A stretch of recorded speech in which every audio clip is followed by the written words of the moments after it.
17 अप्रैल को रामनवमी की उत्सव है। इस वर्ष 500 वर्ष के पश्चात भारत भूमि पे अयोध्या धाम में राम जी का विशाल मंदिर का निर्माण हुआ है। अपने मंदिर में विराजमान है, इसलिए भारतवासियों का उत्साह दुगना हो गया है। हम रामनवमी पर्व को बड़े उत्साह के साथ हर्षोल्लास से मनाएंगे। छत्तीसगढ़ वासियों को अनेक बधाई देता हूं, अभिनंदन करता हूं। प्रदेश महामंत्री श्रीवास्तव ने कहा, महिलाओं को 1 लाख रुपए सालाना देने के नाम पर भरवाए जा रहे फॉर्म को बस्तर कांग्रेस अध्यक्ष ने झूठा बताकर कांग्रेस का झूठ सबके सामने ला दिया। भाजपा प्रदेश महामंत्री श्री श्रीवास्तव ने मंगलवार को एकात्म परिसर स्थित भाजपा कार्यालय में प्रेस ब्रीफ के दौरान पत्रकारों से कहा कि भूपेश सरकार के धतकर्मों और भ्रष्टाचार ने प्रदेशवासियों के मन में गहरा आघात किया है। झूठ फरेब की राजनीति और वादाखिलाफी के साथ साथ भ्रष्टाचार व घोटालों की सरताज भूपेश बघेल की सरकार से बुरी तरह त्रस्त जनता ने 75 पार का नारा देने वाली कांग्रेस को प्रदेश की जनता ने 35 सीटों पर लापक्का। इधर सरकार जाने के बाद कांग्रेस के कार्यकर्ताओं ने खुलकर भूपेश बघेल के खिलाफ जंगी मोर्चा खोल दिया है। राजनांदगांव के कार्यकर्ता सम्मेलन में खूब खरी खोटी सुनने के बाद अपने ही कार्यकर्ताओं को स्लीप सेल बताने वाले भूपेश बघेल के शासनकाल में आम कार्यकर्ताओं और महिलाओं का सम्मान सुरक्षित नहीं रह गया था।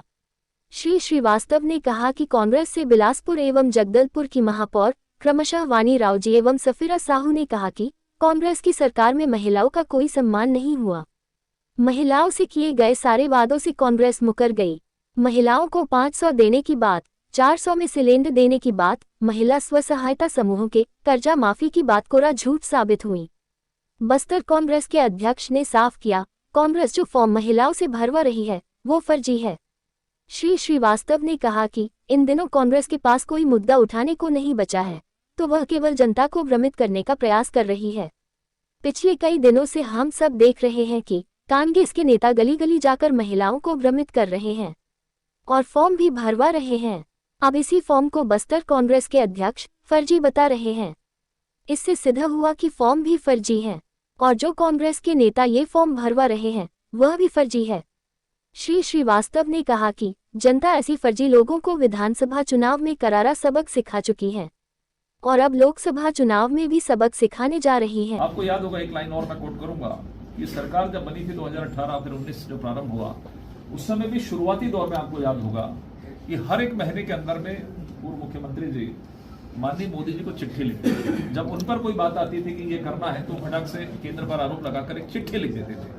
ये चिट्ठी का बहुत चला था प्रचलन, हर महीने 1-2 चिट्ठियां जाती थी। उनके कुछ सलाहकार थे जो चिट्ठी लिखने की सलाह देते थे ताकि लोग भ्रमित हों।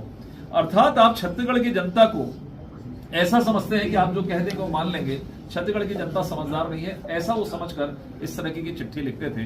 वो भ्रम का जाल टूटा, लेकिन दुर्भाग्य की बात है एक बार फिर से हकीकत पे नहीं आकर एक बार फिर से वो भ्रम का जाल बनाकर किसी भी तरीके से वोट बटोरने का प्रयास कांग्रेस कर रही है। ये राजनीति के क्षेत्र में ये दुर्भाग्य का विषय है।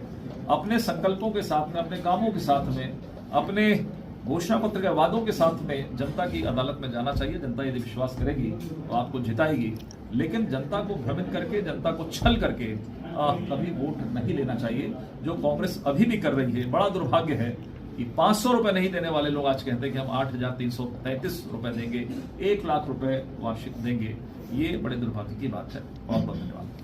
को जानकारी है कि जिस तरीके से आया है। एक और जो विषय है, इनके प्रदेश महामंत्री जो संगठन थे चंद्रशेखर शुक्ला जी, जिन्होंने भाजपा में प्रवेश किया है, कांग्रेस में रहते हुए एक लाइन होती है इसलिए वो नहीं कह रहे थे, लेकिन उसके बाद उन्होंने कहा कि जीरम के मामले में पूरा जीरम कांड को ही भूपेश बघेल को जीरम पार्टी में संदिग्ध बताया पत्र के माध्यम से। राजनांदगांव के दिग्गज नेता सुरेंद्र दाऊ ने भी भूपेश साहू पर खुले मन से गंभीर आरोप लगाया है।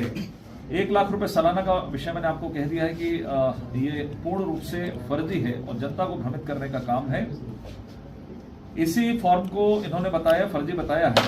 हमारा ये स्पष्ट मानना है कि फर्जीवाड़ा 5 साल चला, थोड़ा बहुत भ्रम की स्थिति भी हुई आम जनता के बीच में, लोगों को लगता था कि इसका फायदा मिलेगा, लेकिन 5 साल के पर्दाफाश के बाद भी भूपेश बघेल जी और कांग्रेस सुधरी नहीं है। अभी भी भ्रम फैलाकर गलत बातें कर वोट बटोरने का प्रयास कर रहे हैं। अभी या एक मुख्यमंत्री 3-4 महीनों के अंदर भी कैसे जनता का विश्वास खोते हैं, कैसे कार्यकर्ताओं का विश्वास खोते हैं, किस तरीके से परिवार का विश्वास खोते हैं, ये अपने आप में मुझे लगता है कि रिसर्च की आवश्यकता है। तब जबकि एक बहुत बड़ा फ्रेमवर्क तैयार किया गया था 5 सालों में, तब शायद पत्रकारों के साथ में लोगों को भी लगता था कि एक बहुत बड़ा चेहरा जो भूपेश है तो भरोसा का नारा लगाकर जिस तरीके से राष्ट्रीय राजनीति में स्थापित होने के लिए शासकीय पैसों का दुरुपयोग करके कि अब यदि कोई विकल्प है, सबसे मजबूत कोई मुख्यमंत्री है इन 5 वर्षों में कहा जाता था, वो भूपेश बघेल जी को कहा जाता था कांग्रेस पार्टी के द्वारा। लेकिन किस तरीके से वो नींव इतनी कमजोर थी कि वो इस तरीके से चरमारा गई कि आज कांग्रेस जो है एक चुनाव ही नहीं बल्कि एक राजनीतिक पार्टी के रूप में संघर्ष करने की स्थिति में भी दिखाई नहीं दे रही है। और जब संघर्ष की स्थिति में नहीं है तो वो फिर से किस तरीके से झूठ का सहारा ले रहे हैं, इसकी कूटनीति है, कुछ चर्चाएं हैं, कुछ उदाहरण है जिसके बारे में हम सब लोग मिलकर आपसे आज इस प्रेस वार्ता में चर्चा करेंगे। जैसा कि आप सबको जानकारी है कि कल दुर्ग के नामांकन, जो दुर्ग में विजय बघेल जी का नामांकन था, उसमें कार्यकर्ताओं ने तो जो लगातार सवाल खड़ा किया, यहां तक कहा, उन पर आरोप लगे, उसका जवाब भूपेश जी के द्वारा नहीं गया।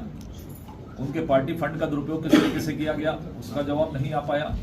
बल्कि जवाब में ये आया, जो कांग्रेस का कार्यकर्ता वर्षों बरस से, सत्ता आती है, सत्ता जाती, कोई दिक्कत नहीं, लेकिन एक कार्यकर्ता पार्टी के अंदर में 40 साल, 30 साल, 50 साल काम करता है, लेकिन उसका अपमान जिस तरीके से यह कहकर कि स्लीपर सेल की संज्ञा दी गई उस कांग्रेस के कार्यकर्ताओं को, यह स्थिति है।